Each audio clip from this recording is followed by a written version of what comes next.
Hello, Umair. Could you please give an introduction about yourself? And I also hope I pronounced that right. If not, please correct me. You did pronounce it right. So my name is Umair. I'm 22 years old from New York. I'm currently a student of the copywriting campus inside the real world, and I made so far about $40,000. Okay. 40,000 doing copywriting. I haven't interviewed someone doing copywriting in a while. So, how, actually, I'll get into that later. First, what I want to know is how did you find out about the real world and what were you doing before? So I initially joined in 2022 back from a still called Hustlers University. I just thought the takes on TikTok, Instagram, and everywhere. I was interested in the make money online thing, so I decided people are having success with it. Let me check it out. At the time, I was in college, and I was very focused on that, so I wasn't taking this thing very seriously until 2023. But I was in it for a while before that. And then once I started taking it seriously, I really started to see results within a matter of months. So, when did you start taking it seriously? At what point? It's probably August of 2023 is when I started taking it seriously. July, I joined the copywriting campus. I went through the lessons for a bit. August, I started outreaching and working on getting clients. Mhm. Okay. So now comes my question that I wanted to ask earlier, but I thought let's get a bit of background first. So with the advent of AI, like you already know where this is going.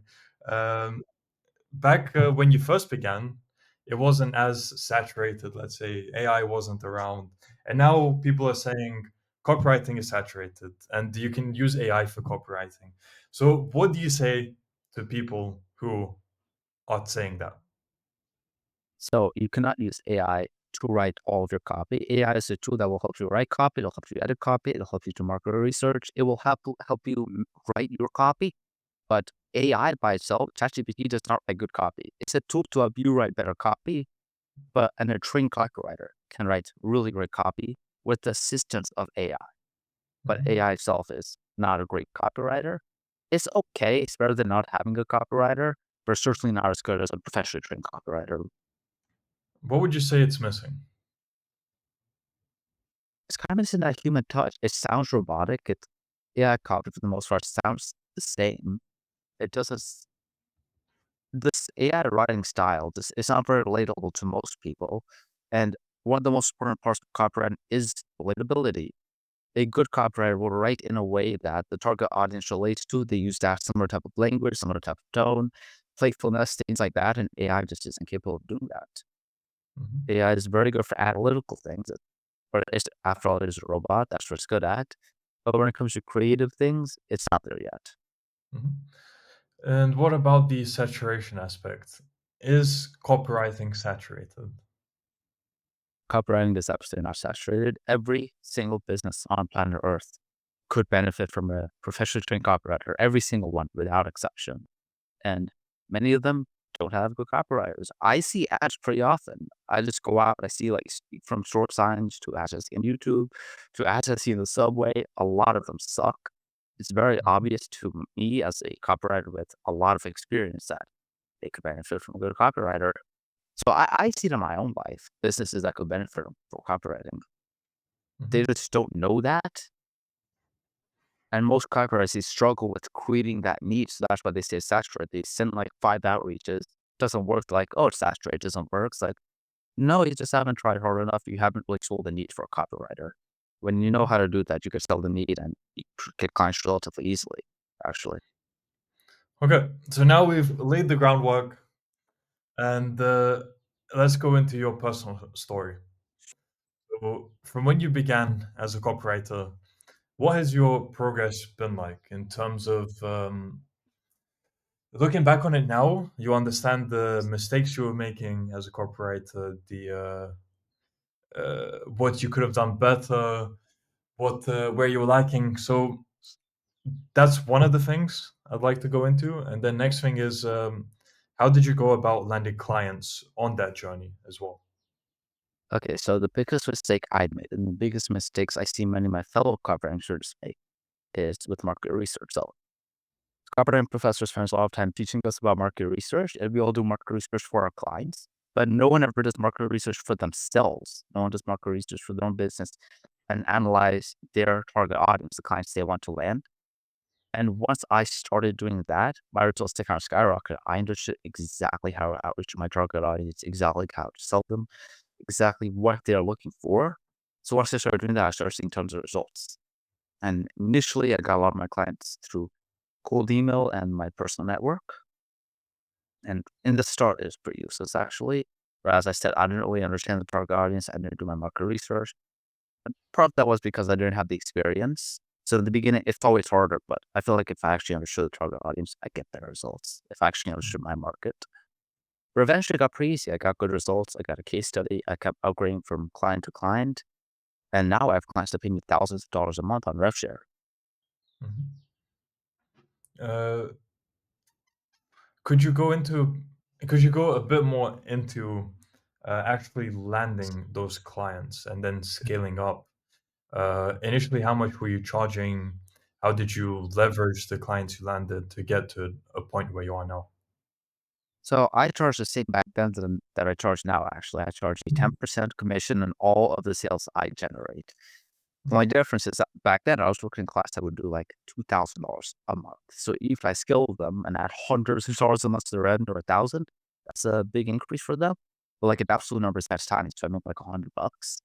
mhm, But eventually, I just use those small clients to get some experience, kind of build up my network and get those case studies. And then I got clients that are doing more money, that bigger businesses. So 10% went from me like 100, maybe like five, 600. Then now I have clients that do, my biggest client just $1.5 million a month.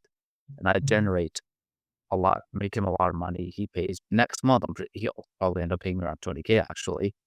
So mhm. I just kind of use my case studies, keep upgrading clients to getting bigger and better clients. So my commission grows proportionally. Yep. So you're playing the long game, and now Yeah, very soon you'll be seeing exponential rewards because of that. absolutely. Amazing. All right, then let's see. That sounds like you are putting in a lot of work into this. So a few questions I'll have for this. Let's start with how different is your average day now compared to before you joined the real world? Very different. So back then, when I joined, I was still a student, so most of the time was going towards that. I wasn't as focused or as disciplined. I wasn't spending as much time on the business. Nowadays, I spend lots of time on the business. I just wake up, work for pretty much most of the day, eat dinner, go to the gym, come back, work, sleep. So yeah, now I'm just very, very focused on this one thing, very disciplined. And then now that I make a bit of money, maybe once or twice a month, I'll go out and have fun. But for the most part, my days are just work. Mhm. And what's your drive that keeps you doing that? Drive is multiple things. I mean, for one, I like the game personally. I just think it's super fun to keep growing, and I have a personal drive to keep improving myself, keep getting better, building a bigger, better income. Another part of it is I feel like as a man, I have a duty to make money. I have people I provide for eventually. I'm gonna have a family of my own. So obviously, I need to make money for that. Those are kind of the two primary drives. Sense of duty as well as just enjoying the game and personally having the drive to keep scaling this, keep one. Mhm. Okay, very well said. Uh, so, is there anything to add there for people who would say you need more of a work-life balance and what you're doing is unhealthy? I mean, some people say that, and to that I say, to each his own. If you like work-life balance, you can have that. If you like to work 12 hours every day, you can have that. If I wanted to, I could work less. I could have fewer clients. I still make a very good income and have more balance. I just choose not to. And that's one of the great things about having your own online business. You have that flexibility. If you want to have more work-life balance, you can have that. Then you could scale up to where you're making tons of money. You have employees, things are taking to work a couple hours a week and still make tons of money if you want. Or if you really want to scale, you're very ambitious, you could work 100 hours a week and scale this massively if you just like to work all day. You could do Mhm, what you want. That's the wonderful thing about it. It's not like you have a boss that's telling you how you have to live. Oh, you have to come in on the weekend. You have to do this. It's like, no, I get to pick. Like, I work a lot, but just by choice. I like mhm. it. Well said. And going back to the skill of copywriting, how do you continue to improve? Because I'm guessing it's Like there's an endless amount of things you can probably do. You're never actually perfect as a Mhm. copywriter. So how do you find what to improve on, and what are you doing to improve? Yeah, so I'm always trying to improve my skill set. So try to get better copywriting, get better market research, get better at design, because my service actually does involve quite a bit of design. Outside of copywriting, there's also other things in the business that matter. Things like eventually I'm going to be hiring or scaling to an agency. So obviously, I have to learn about that and general business skills. And another thing that's important is that problems in your personal life will always manifest in your business. If you have no discipline, that'll manifest. If you have no focus, that'll manifest. Things like that. So it's Mhm, always the quest to improve yourself, actually. So I always try to find a way to improve that, as well as copywriting, as well as businesses, everything in general. And then over time, just day to day, you'll find inadequacies, you'll find things you can improve, and then I just work towards them. mhm. Okay. Um, what do your parents think about what you're doing? They're happy about it. They like it. Initially, they were a bit skeptical about dropping out, but they tolerated it. Now they've kind of come around that they've seen the success. They're very happy with it. Mhm. They're very proud. What was the decision there? Like the final step that made you drop out? So I was seeing a bit of success at the time. I was working with tiny brands making a little bit of money. Like that was back when I was working with like $100 a month clients. But I saw the long term potential. I thought, okay, if I have bigger clients, they'll pay me a couple $100 a month. Get bigger clients, I can make like more 2,000 a month. If I get real big clients, I could be getting 5-figure checks from each client.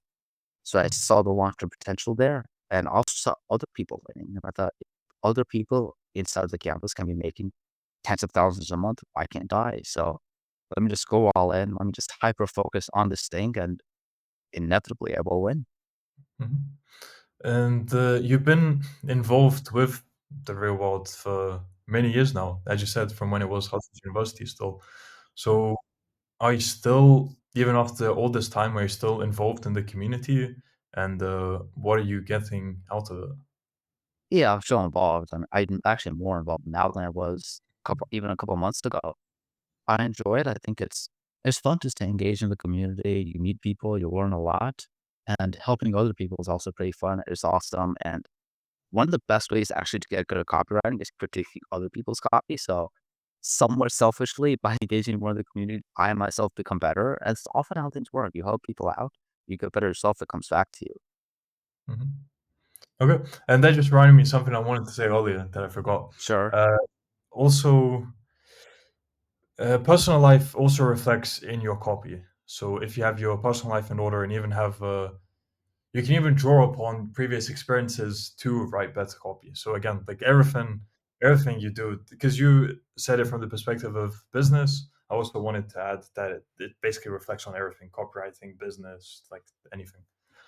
Okay, then let's go for future plans. So short term, Sure. medium term, long term. What do you have planned? What goals do you have? Okay, so business wise, short term, I'm trying to keep getting more and more clients. I'm going to try to get as many clients as I can handle on my own, keep pushing that limit. Once I hit the limit, I'm going to try to be more efficient, try to get more clients and keep repeating that. Eventually, I'll inevitably hit a limit. So in the medium term, I'll be scaling to an agency, making some hires, trying to grow this. In the long term, though, I'm going to use my copyright skills. So right now, I do copywriting for e-commerce brands.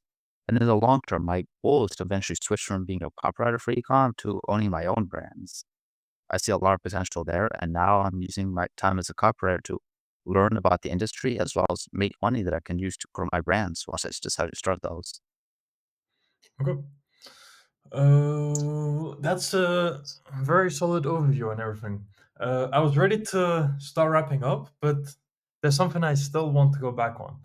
So, Sure. for aspiring copywriters, people who are still, let's say, learning, they've spent a few months now learning the skill and they're trying to land a client, but they're struggling. What advice would you have to them?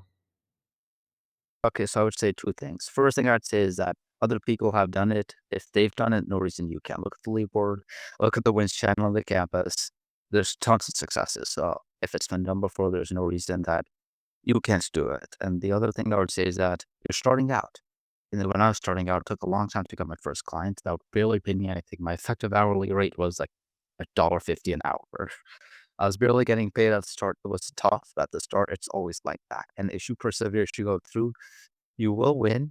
And the good thing is that most people won't. So if you're one of the people that actually do keep, keep working, you keep working hard for months and months and months, you'll win. There's going to be less competition. You're doing the things that other people won't. That's how you're going to stand out and be better than everybody and really, really win. Mhm. Well said.